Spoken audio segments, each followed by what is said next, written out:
Новые студенческие объединения, научные гранты и спортивные победы в честь 55-летия вуза. В прошлом году Чувашский госуниверситет отметил юбилей. Год был отмечен не только успехами в различных сферах. Также были обновлены более десятка аудиторий в разных корпусах и появились новые пространства. Обо всех изменениях расскажет Наталья Егорова.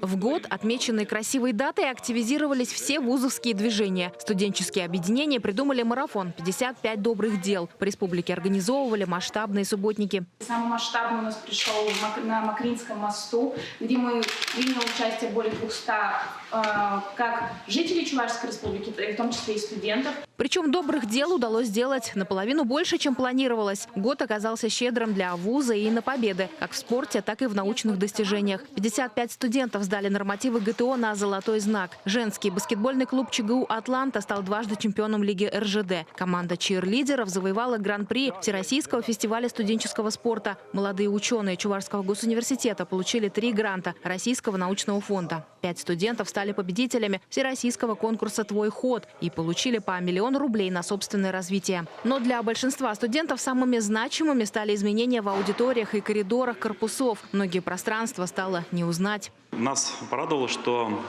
предложения об улучшении аудитории, их облика дают сами студенты. То есть они создают картинку, рисуют основу для проекта, затем контролируют исполнение строителями их замысла. Действительно, дизайн всех помещений полностью проработали сами студенты. В таких новеньких с иголочки аудиториях теперь и на лекциях не уснуть. Здесь стало очень светло, яркие акценты добавляют настроение. Даже мебель сделана по заказу. Были открыты несколько студенческих пространств. Вот это, к примеру, первый в Поволжье Добро-центр. Студенты-волонтеры тут будут собираться, намечать планы работ. А это коворкинг штаба студенческих трудовых отрядов для проведения республиканских акций.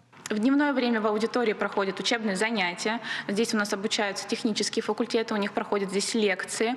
А в вечернее время уже штаб студенческих трудовых отрядов приходит и придумывают новые идеи, готовятся к целине и просто проводят время, общаются с активистами. Серьезные обновления произошли также в научной библиотеке вуза, общежитии номер 6, аудиториях юридического и факультета иностранных языков. И в столовой главного корпуса обосновались фирменные цвета ЧГУ. Руководство университета заверило, постепенно преобразования дойдут до каждого кабинета. Наталья Егорова, Вадим Владимиров, Вести Чувашия.